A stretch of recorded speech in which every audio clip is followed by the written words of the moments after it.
Roger Kaye is retiring from the Fish and Wildlife Service after 45 years in Alaska as a planner, native liaison, airplane pilot, and most recently as a wilderness and Anthropocene coordinator.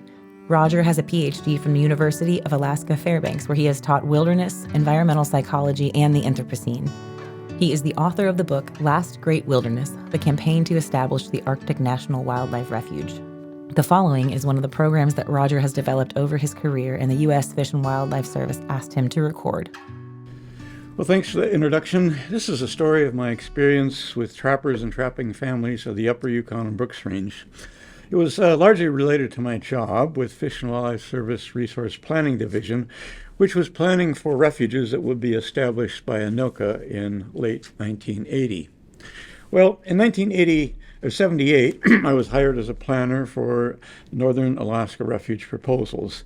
I guess I was selected mostly because I ran a trap line on the Yukon Flats Refuge proposal, and I had spent 5 months there in 1977, living out in what was known as the Big Alone. I knew a lot of trappers, and the service recognized that they are the most resource-dependent users. So my job was to be essentially a native liaison, to collect information on land uses for future management and to convey information on what refuge status might mean for local people.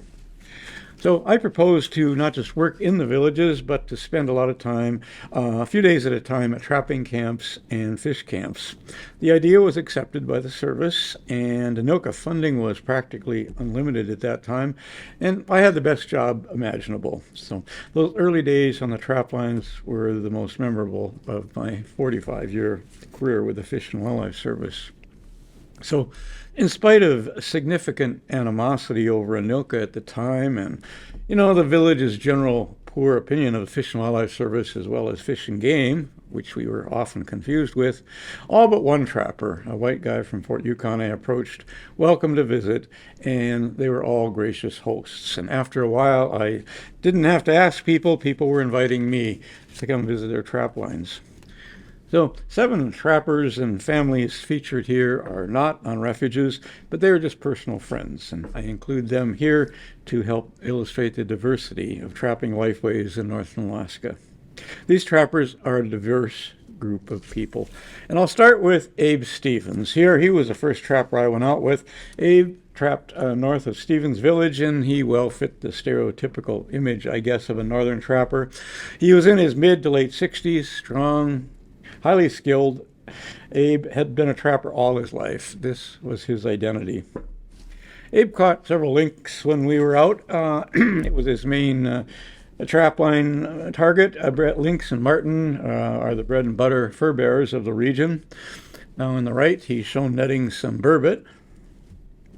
Well, Abe needed help re-roofing his old cabin, and he couldn't get any of the young people in the village to go out and help him, so I volunteered, and that relationship with old people, the elders with young people, became a common theme. So most memorable about my time here with Abe, spent on the trap line with him, and especially in this cabin, were his stories, bushman stories, wolf stories, bear stories. Well, Abe's stories are now lost, and Abe regretted that no one wanted to follow in his footsteps on trapping. Lawrence Joseph was also from Stevens Village and also a credibly skilled woodsman. He trapped alone. He wasn't particularly interested in the Yukon Flats Refuge proposal. He just liked having someone along who talked with him and helped out and enjoyed his stories. Like most trappers of his era, Lawrence made his own snowshoes. On the left, he's got his trapping snowshoes, what he called his hunting snowshoes, where he'd go out in the open snow. On the right was his trail snowshoes, trapping snowshoes, where he stayed on the trail. This is some of the typical trapping sets that we encounter there. On the left is a set. A snare could be for a wolf, coyote, fox, or a lynx. And on the right is a standard set for lynx, wolverine, and a few fur bears like that. You see the stick in the middle, that would have the bait the lure rubbed on it, probably beaver castor oil. And the idea is the stepping sticks that you see along here would guide the animal to put his foot there while he went up and smelled the lure.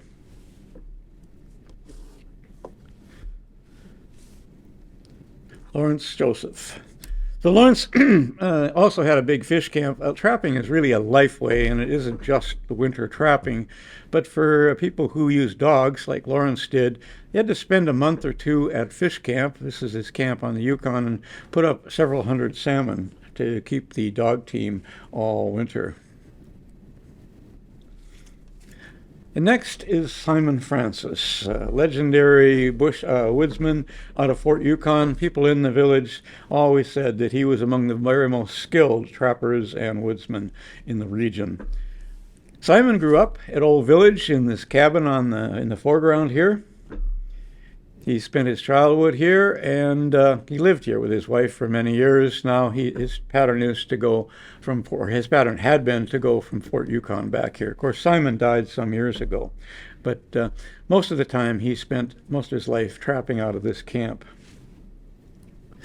That's Simon. Simon is also one of the few people remaining who use dogs on his trap line. Here he is setting a link set with a number 4 Victor trap.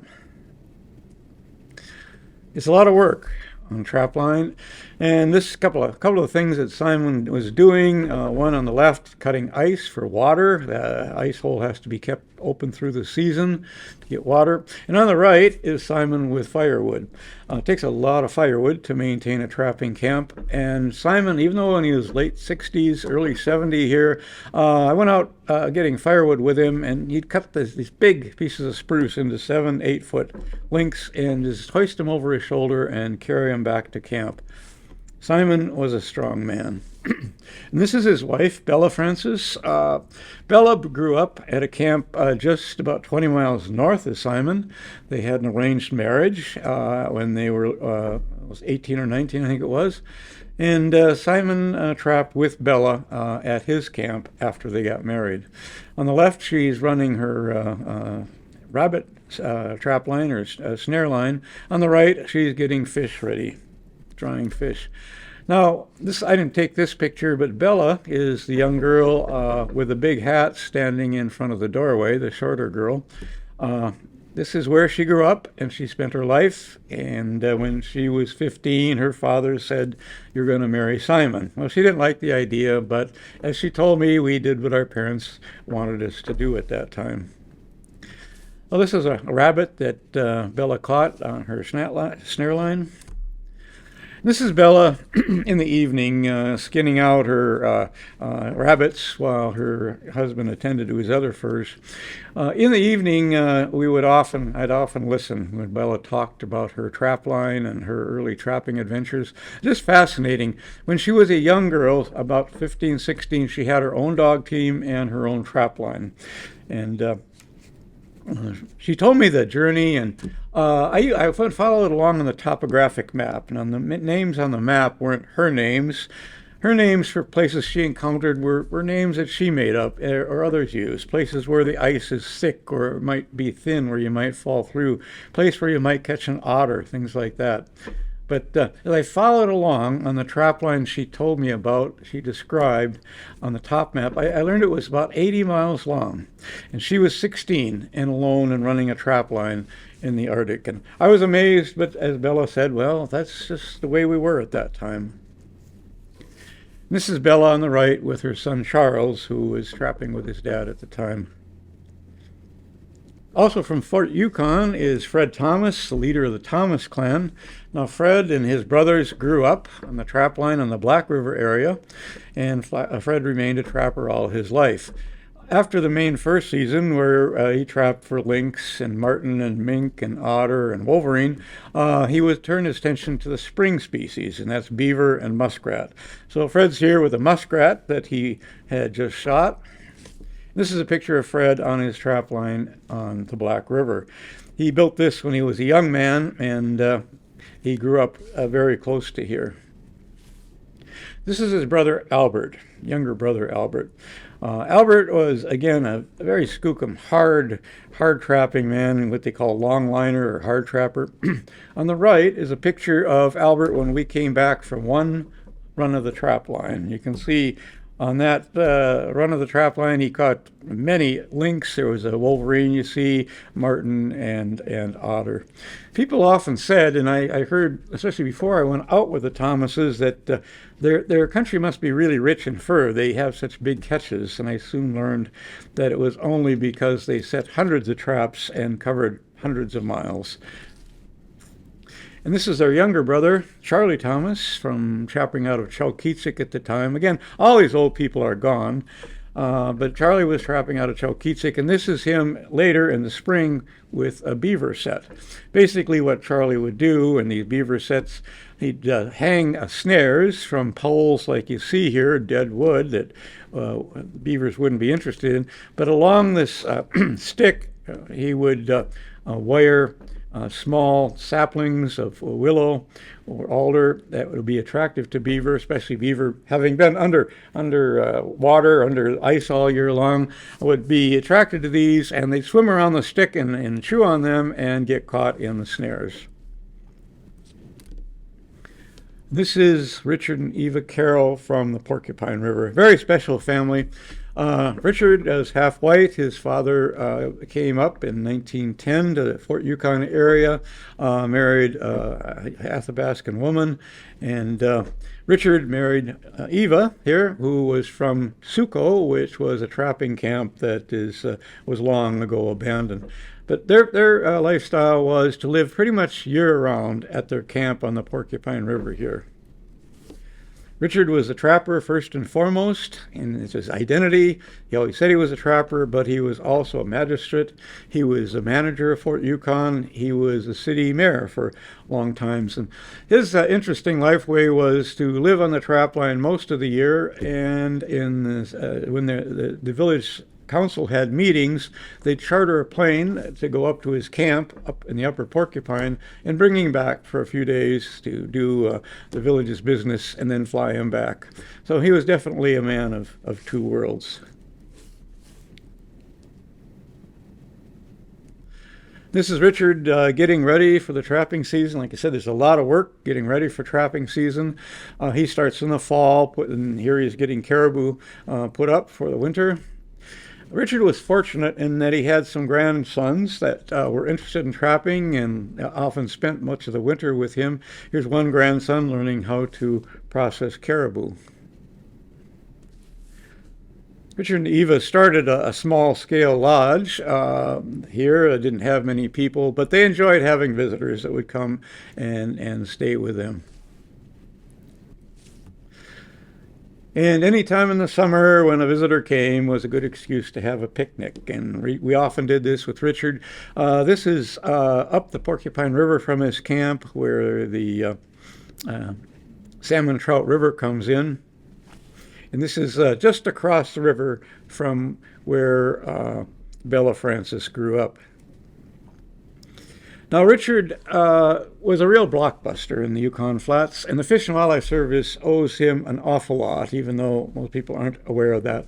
Richard early on was receptive to the idea of a wildlife refuge being established in his region. He didn't like the idea, but he had this foresight, the vision to know that it was better as a refuge than what land status it might have otherwise. So Richard was one of the early supporters of Fish and Wildlife Service. His camp was always open to us. We often stayed with him at camp during our flights and surveys. And in about 1980-81, after Anilka passed, there was a permit requirement for cabins. Trappers needed a permit for their cabins that weren't on their allotments. And, of course, there was a lot of reluctance to getting a permit. But Richard saw the need for it, and he was the first to offer to apply for a cabin permit. And as he did so, I asked him if I could take a picture of it, because I used pictures in slideshows that I gave in the villages about refuge management, what was different about a refuge, and so on, and I explained the cabin policy. So Richard willingly let me use his picture. I showed it throughout the region on slideshows, and a lot of people said, well, gee, if Richard thinks it's a good idea, I'll get a cabin permit too. But he was a great friend of the Yukon Flats Refuge and the Fish and Wildlife Service. And this is Richard's older brother, Joe Carroll, with his father's old 1895 Winchester. Joe was a long-line hard trapper, died many years ago, but always a fascinating guy, a storyteller. He was very humble and modest about his enormous catches, and one time I remarked about how a large catch that he brought back in fur, he said things like, "Oh, it's nothing." He says the country's full of fur. And remember one time he told me that the fur is so thick that I opened the cabin door and a couple lynx fell in. But Joe was a hard trapper, trapped about 80, 90 miles. He used to trap with a dog team, and then several years before this picture, he started using snow machines. So I use this picture in a story in Alaska Magazine I wrote about Joe. And the article is about him as being almost 70 then, having a hard, very rugged, long line trap line. And again, he said it wasn't much to it, very modest about it. And his wife was listening in as I talked to him about this, and was grumbling about him at his age running this long trap line. And he said, well, once I went to snow machines, trapping's easy. It's like driving around in a car. But his wife was trying to convince him to slow down some. And then he said, well, at least one concession to getting older. He says, I don't go out when it's cold anymore. And I remember his wife looked at him and said, Joe, you went out at 47 below last week. Don't tell me you don't go out when it's cold. And Joe just smiled and he said, 50 below, that's my cutoff. I don't go out in the trap line when it's more than 50 below anymore. But on the right is his son, Joe Carroll Jr., who it seemed to be would take his father's place. He was also a hard trapper, liked trapping, very successful. Here he's shown with his own invention, a double snare, which he'd hang over the trapline trail. And one time he claimed he caught 2 fox at once in this snare, one going one direction in the trail, one going the other. But anyway, Joe was a great trapper, but he died a couple years after I took this picture of alcohol poisoning from a party he attended in Fort Yukon. Another trapping lifestyle is Joe Ferman. Joe Ferman was what we call a bush rat, a young white man that comes into the country wanting to start a trap line. And so Joe came when he was 18 or 19. He learned how to trap from some of the native people in the community, and he ended up marrying Richard Carroll's daughter. But Joe's his pattern was a little different than most other trappers. He worked in Fort Yukon, he worked at the school, and his pattern was to spend 2-3 days over a weekend on the trap line. He'd fly out, he had this ratty little bush plane that he'd fly out and run trap line. Now, he had a walking trap line, and most people had dogs. In fact, most people at this time had snow machines, but this was on his walking trap line. And Joe's pattern was to have several day-long trap lines that he ran and come back to his main camp. And at the end of each trail, about 4 or 5 miles long, he'd have a big pile of firewood piled up and a can of kerosene. And what he'd do, cold and tired from the walk, throw the kerosene on some wood and take a break, make some tea or coffee. And his specialty was he'd take Yukon River king salmon strips and roast them over the fire, and the fish oil would boil. Just a delicious, energy-filled energy treat. So, moving to the east into Canada, this is Stephen Frost from Old Crow Village.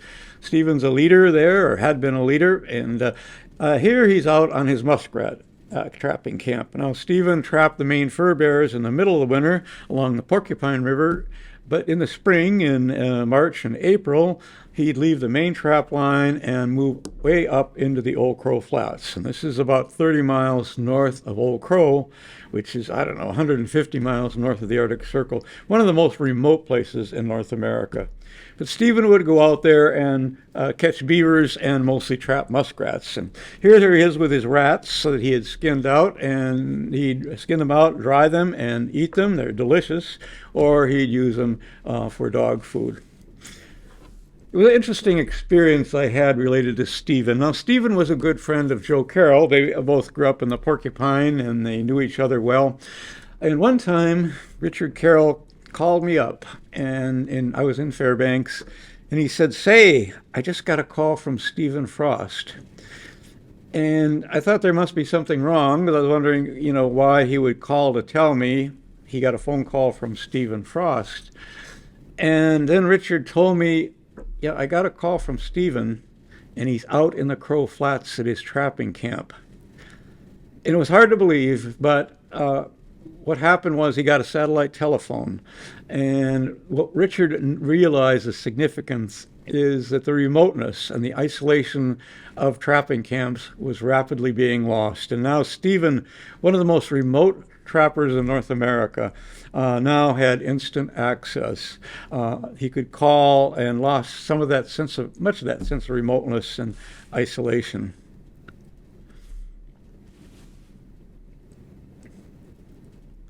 There's Stephen on his rat line, and he called rat or muskrat line. I went out with him, and he shot and trapped several of the muskrats. He used to get over 1,000 when he was young, back when they were worth a lot of money. Stephen's camp here at this particular time. We used to do moose surveys that went into Canada, and when we did, the biologist that I was flying with, Fran Maurer, loved to visit and stay with these remote people. So we'd often stay with Stephen, park the plane, the government plane, on the ice here, and spend the evenings with Stephen's family at the camp. On this particular trip, he had his elderly mother with, who didn't speak English, but Stephen would translate for us, and it just was magic, staying in this very remote camp, listening to his mother tell stories. And farther east into Canada, on the Eagle River, we were doing moose surveys on another trip when I met Simon's brother. And this is Abe Thomas and his wife Effie Thomas with their grandson, who was living with them. Now, their story is, Abe is Simon's brother, but like many natives in that region, they were split between the border. And when Alaska became a state, Abe was trapping in the Canadian part, so he became a Canadian citizen. He lived in Fort McPherson with his wife, but like is often the case, his daughter had some problems, so he decided that they would raise their grandson, and he moved back out into his old trap line, built this cabin, and was living in the winter with his grandson here. Wonderful couple. With his grandson learning how to set rabbit snares. And this is the Hayden family. Richard Hayden and his wife Shannon, very unique couple. The family lived an incredibly subsistence-oriented, resource-focused life way. I think they're the most resource-dependent family that I met, and perhaps that existed all in Alaska. Their story is that Richard came from Minnesota as a young man. He was a bush rat, wanted to be a trapper. So he drives up to Alaska. He met Shannon, a Tlingit Indian, on the way. They developed a correspondence relationship. Later, they got married after Richard established a trap line on the Porcupine River, and she came up, and they raised this family of 5 kids on the Shinjik River. So this is their winter camp. I should say that this is a summer camp, and this family was semi-nomadic. They spent the summers at this cabin, at this camp, and then they spent the winters at this camp on the Shinjik River. You notice they're all wearing fur parkas, and it was the family's rule that everybody in the family, including the kids, made their own parkas, their own boots, and their own mitts. Extremely self-sufficient and self-reliant. The kids, their work was their play, and this is their playhouse and their cache that they built. This is the kids bringing water in. This is Susan with her favorite wolf dog. Susan was an especially unique girl. She was about 16 when I took this picture. Susan, her favorite thing in life was trapping, and she wanted to be a trapper. Of course, that's the only lifestyle she knew living out there. The dog, or the wolf dog, the story of that is that their father, unlike other trappers, had a affinity to wolves. He would not trap wolves. He was a skookum trapper. He could catch wolves, but he decided not to. And one time, he caught a wolf pup by accident. It's a bitch that is the mother of this wolf dog. And so he brought it back to camp, and he and the kids took care of it, and it got to like them. It got acquainted with their dog team, and it just hung around the camp. When I flew in, I'd often see it. It would be slinking around the woods behind the camp. It never would come out when I was there because I was a stranger.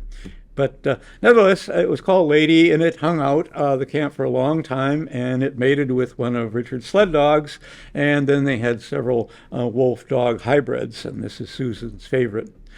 Susan was the first that I know of subject of the reality show TV shows that you see on trapping in lifeways in the Upper Yukon and northern Alaska. It's called Braving Alaska, and it largely focused on her, this very unusual girl that had a long trap line on her own.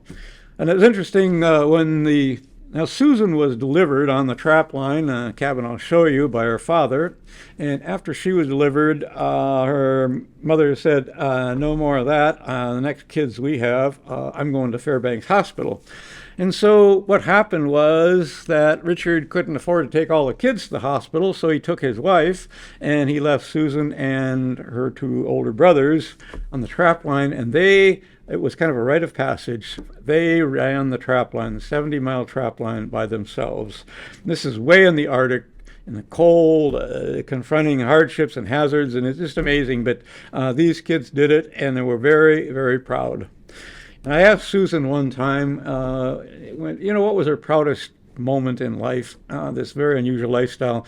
And she very assertively said, when I caught my first wolverine. I was 13 years old, and I skinned it all by myself. So that's Susan's story. What happened was the family, which is very close, a very Christian family. This is a Sunday program they had. After a while, the kids did go visit Fairbanks in their later teens. They grew to like it there and decided that they were going to live in Fairbanks. And so the family moved there and began a new pattern where Richard and Shannon and the kids would stay in Fairbanks, but they'd come out in the trap line in the winter and trap. Well, Richard and Shannon are gone now, but the kids, the two older kids, still go out in the trap line. They both have airplanes, and they continue trapping there, but remaining living in Fairbanks.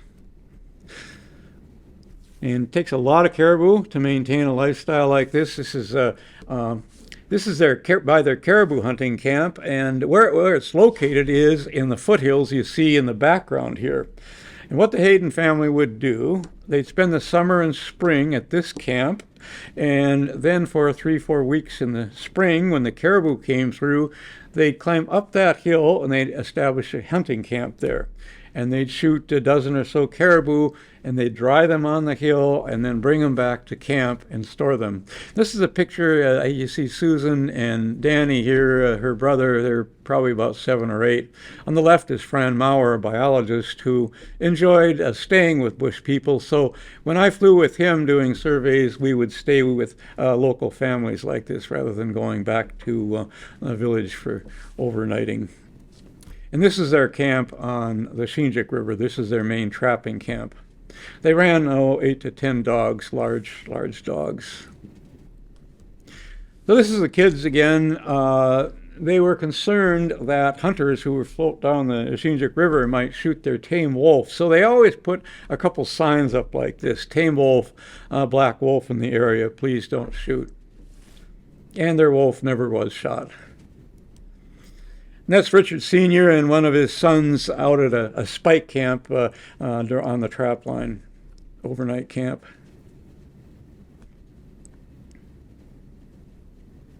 And this is one of their trapping cabins on the Shinjik. You see the white sign just to the left of the moose antlers. That's a cabin permit sign. Just up the Shinjik from them is Stu and Marta Pichek. They often trapped here. Their style was a little different. They had an airplane and they would fly up, and they stayed in one of the cabins that Richard had that he didn't often use. So he had an airplane, they'd park it on the ice, and they'd trap for a week or two, then go back to Fairbanks. And this is Stuart and his wife. The cabin there is the one that Richard delivered his daughter Hayden in. Another very different trapper in the region is Tom Goggins. Tom was primarily a miner, crusty old miner, but in the winter he trapped. This was his camp, him and his son's camp, unusual, the semi-subterranean. This is what it looks like inside. And his son Jimmy was there at the time. Now his wife and his daughter left him. He was an abusive fellow, at least from what I heard. And so they left, and just him and his son Jimmy were living here at the time. Now Jimmy was a very bushy kid, very nice, quiet boy. He was about 15 when I took this picture. Like most of the kids, like the Hayden kids, they didn't go to school. They had correspondence school where a teacher from Fort Yukon would fly out and spend a day or two every month with all the kids on a correspondence course. So Jimmy was out there. I knew him, and a few months before, the correspondence program had all the bush kids come together for a camp, and they got to know each other and so on. And Jimmy got to know Susan Hayden at the camp and grew to like her. And so he came back, and he knew I was going to end up visiting the Hayden's camp, and he asked me if I'd take a letter from him to Susan. I said sure. So he wrote a letter. He sealed it, and I dropped it off and gave it to Susan when I went to Hayden's camp. And what happened? Susan broke out laughing. I wasn't there to read it, but her mother said that in the letter, Jimmy proposed marriage to Susan. Now they're both only about 15 at the time. So her mother said, you write him a letter and tell him that you're not going to get married. So she wrote the letter. I took it and put it in the mail, and I got back to Fairbanks. And a couple weeks later, a mail plane or something went up there. And anyhow, they gave him the letter, and a couple weeks later, he committed suicide. So it was always a sad memory. Another bush rat is Paul Jago, and this is a picture when he first arrived in Fort Yukon in 1978. He spent the winter on the Upper Porcupine near Canada, established a trap line, and then came down and visited Fort Yukon. And he told about how, instead of building a trapping cabin, he built an igloo. Now, he had a degree in anthropology, that was his interest, and he decided that instead of building a trapping cabin, he would build an Eskimo form, a semi-subterranean igloo, which you see here. And you see on the right here, a cold entrance way, as Eskimo igloos did. Picture of Paul with his igloo. Super insulated. It had two feet of dirt for insulation. When the snow fell on that, it just stayed perfectly warm inside with minimal amount of firewood. And this is a picture of Paul in his camp. You see on the left there is some marten that he's drying. Now, Paul came up as a bush rat, and like all his guys, he wanted to get married or have a girlfriend, and the idea was he'd find one in Fort Yukon or one of the local villages. But there aren't too many local girls who want to go out and live in the trap line, and so Paul, like a lot of fellows, would have an ad in Mother Earth News or some periodical like that. So that's what Paul did, and he told me he was going to do that. And one time I landed at his camp. I landed on the ice, and I went to put the plane to bed, put the wing covers on, and usually Paul would come out and help with that right away. And I noticed Paul came out, but he walked to the plane instead of towards me, and he looked in the windows, and I thought that was a little bit odd. But later he told me, he said he had written to a girl who said she was going to come up and charter out, try living with him on the trap line, but she hadn't showed up yet. And Paul, being very lonely, thought, well, just maybe I had brought her along, and that's why he looked in the plane. But anyway, she didn't come on that trip, but she did later find a way up. Another woman did, actually, and he got married. And now his son, Charlie, has taken over the trapline there, and he's a prominent subject in one of these reality shows on TV about life in the bush. Takes a lot of fish to run a trapline. Paul had a team of 7 or 8 dogs. And so he needed to go up to the trapline a few weeks early, put up the fish. And farther up the Shinjuk River was the Russell family. Now, again, most of these people aren't here anymore, but this is Bill Russell and his wife Lori with their 2 kids. Bill came up as a young man, early bush rat in the 1950s. He established a trapline on the Shinjuk River north of Fort Yukon.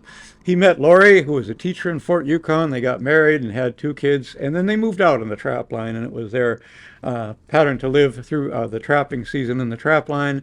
Lori would do home education with the kids.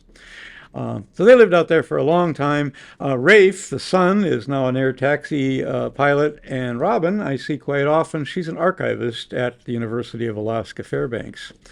Well, Bill and Lori split up, and Bill lived out there. He drowned in the Shinjuk River some time ago.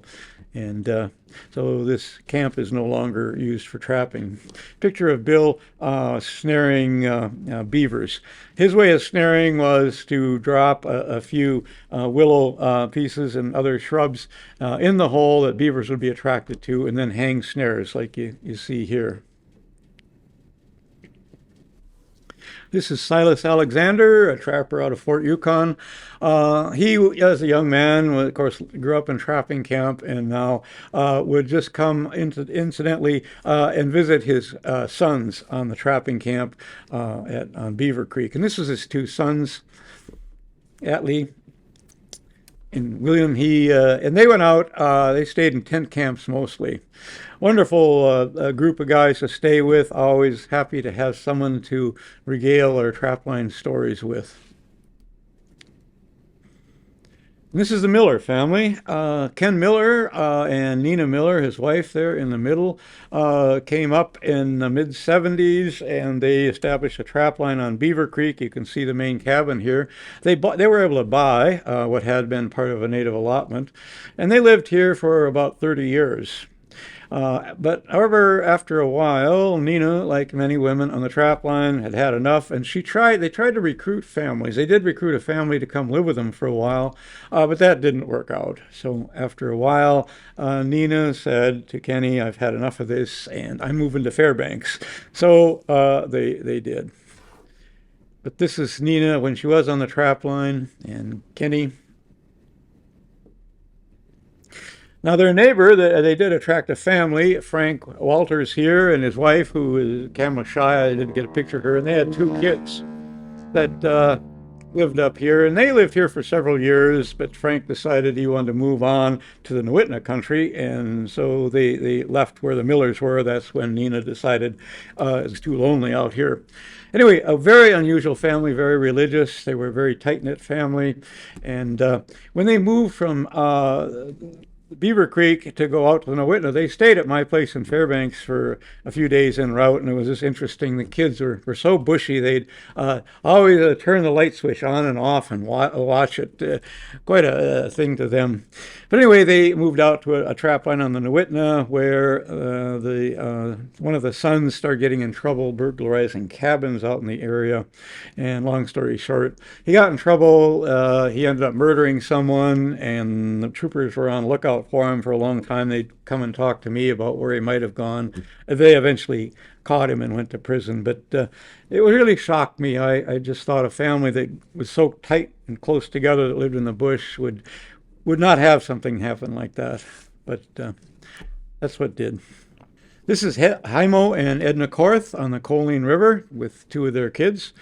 Himo and Edna are regular stars of these reality TV shows about life in the bush. You notice they all have homemade clothes here that Edna made. So this is Himo and Edna, you see on the right. Now, they have an interesting story. Himo came up as a bushrat, like most of these young white guys. I think it was in 69 or 70, established a trap line, and then he wanted a girlfriend or to get married. But again, the girls in Fort Yukon weren't inclined to go out, live on a trap line. So Himo went elsewhere looking around. He ended up in Savunga Island, of all places. I guess he heard that the Eskimo girls were very nice out there. And he ended up meeting Edna. They got married, and she came with him back to Yukon Flats. And they've been living on the trap line ever since for several decades. That's Himo skinning out a fox. This is their cabin on Bilwadi Creek. Now, at the time, it was our practice at Arctic Refuge to go out and document all the new trapping cabins. And so I came out and photographed this, documented it, and everything. Himo was unique in that all the trapping cabins he built were isolated as he could make them and all hidden in the woods. He was very much an isolationist. And you see on the far left here the white roof of one of the cabin that I just took a picture of there. So that's where they were, and it was the most, when I was there, I always figured I was the most remote and isolated situation. It's about 4 miles from the nearest lake you could land an airplane on, quite an arduous trip to his cabin. Now this is his daughter and Edna doing some skin sewing. It's kind of an interesting story. So I went out and visited them, and I always carried, when there were kids in these trapping camps, educational stuff and Ranger Rick coloring books for the kids. And this is a picture of their daughter using that, and she's staring at me. In fact, she's always staring at me all the time I was there. And I remember her mother told her, she says, "Kristen, don't stare at Roger all the time." And I didn't mind it, but later Edna apologized, and she said, yeah, she stares at you because she hasn't seen anybody else in 5 months, and she forgot there are other people in the world. So anyhow, it's always fun working with these kids. Behind her are some caribou legs that have been skinned out, and Edna would make for leggings for boots. On the Kandik River was Tim Henry, also a bushrat, white guy that comes into the country, trapline. He's unique. They're all unique, I guess, and he's very minimalist in his life way. He had a self-imposed limit for marten. When he caught 30 marten, he was done trapping. Very self-sufficient and minimalist guy. Loved to do skin sewing, was very skilled at it, had a number of skills that he took pride in developing. You see this hat there that he made. Just take a look at that, a white hat. I'll show you that in a minute. That's Tim in his cabin there with his leather or moose skin shirt and pants that he made. Now, Tim was on BLM land, and BLM was always after him to get a permit for his cabin. But he was very shy, and every time the BLM would come with a helicopter, he'd go out in the woods and hide. And he stayed away from BLM as long as he could. Later, he was able to buy part of a native allotment and have his own small piece of land. So this is him coming to help me get the plane ready to leave. This was his dog team. He had a beautiful team of large huskies. And if you notice the color of the fur of the dog team, the same as his hat. And what Paul would do, like the old-time trappers did, when they had a dog that died, they'd skin it out and use the fur for some of their garments. This is the Hart family. They lived up the Shinjuk River. Bob Hart in the red there with his wife, Nancy, in front of him. On the right is, then they've got the 3 kids, but on the right is a correspondence teacher. He's an employee of the Yukon Flats School District, and his job was to fly out and help the kids keep up with their schoolwork, who were non-village based. He just happened to be at the Hart camp at this time when I was there. Bob was a really skookum trapper, as most of these bush rats were.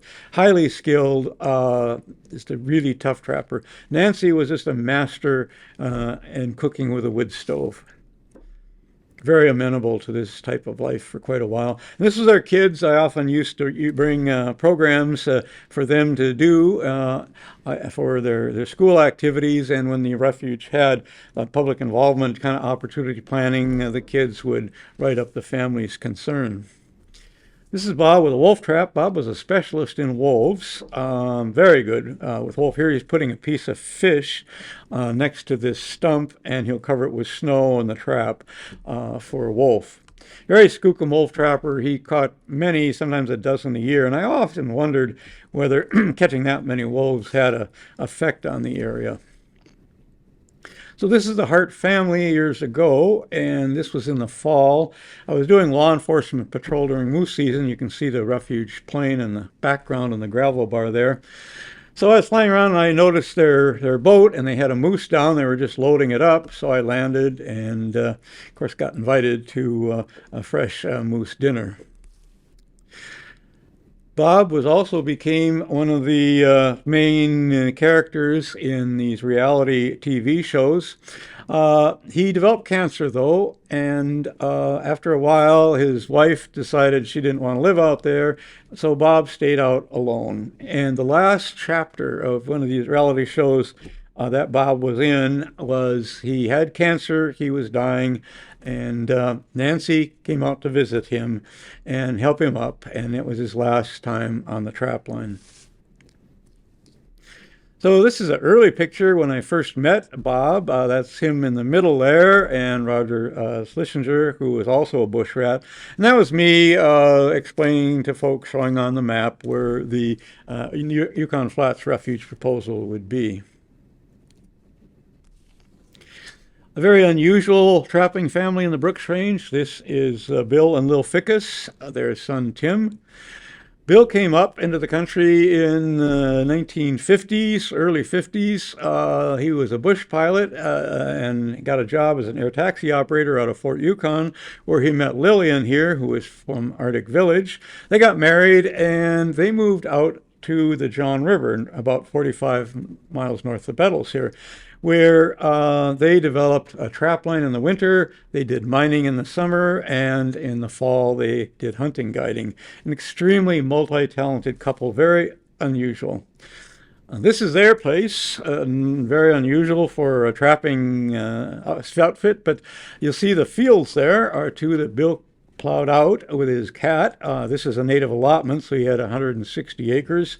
And what he did, he grew hay for horses that they used in their hunting operation, their commercial hunting.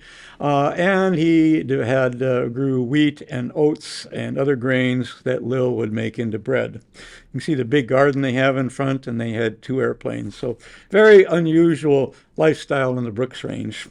And Bill was a master builder. He was a whimsical builder. This is his barn for the horses. And again, like a lot of people, when visitors came, they liked to have a picnic. This is roasting caribou ribs up Crevice Creek. This is Bill. Again, this family, all these people are really self-sufficient, but Bill in particularly was. And he had an airplane, a Cessna 185, that he used for hunting guiding and bringing in supplies, but he never brought it in to have it properly maintained, and it was about 10 years out of a legal license. Bill did all his own plane maintenance, and here I happened to come by when he was replacing a cylinder on his plane. And this is Lil. Lil's from Arctic Village, as I mentioned. A very strong person. She was a chief guide and did actually most of the trapping.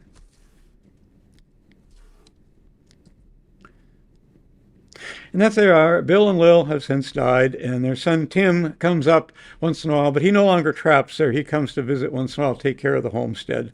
But it's no longer a base for trapping as it had been, which is true of many of these camps. And farther to the west, in the Brooks Range, is Paul and Mabel Shanahan. Very unusual Brooks Range residents, a trapping base. Their story is Paul is a commercial pilot, and he's flying out of the Bettles area. He met Mabel from Alakakit. They got married, and they ended up living out here much of the year in the trapping season.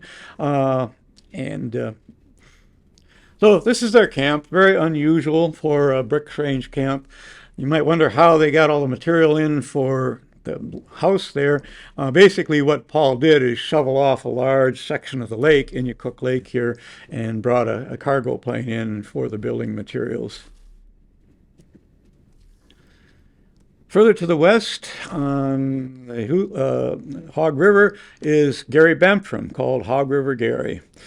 He's another bushrat that came into the country, and I got to know him quite a while ago, actually, and he also, like all the bushrats, was looking for a wife, and he told me he was putting in ads in Mother Earth News to find a good woman that wanted to live on the trap line. So, interestingly, he was trapping out of the village of Hughes at the time and coming back there to get his supplies and mail.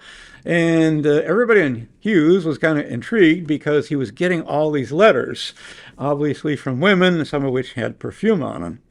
So anyway, one time he actually stopped by in Fairbanks, came to the office for a visit with this woman, his wife now, in tow, and he said, yeah, remember I told you I was going to put an ad in Mother? He says, well, I did put an ad in, and he says, I got 140 some women to respond, and this is the best one. And she was smiling, so it was quite interesting. And so he was going to spend a couple nights in Fairbanks, and we had dinner together that night. He had a shoebox just full of letters. And these were letters that women had sent him. And, I was single at the time, and he says, here, you might want to look through here and find one yourself. And so anyhow, I looked through. I didn't find any I wanted to contact, but it was interesting. All the women that were interested in this kind of a lifestyle.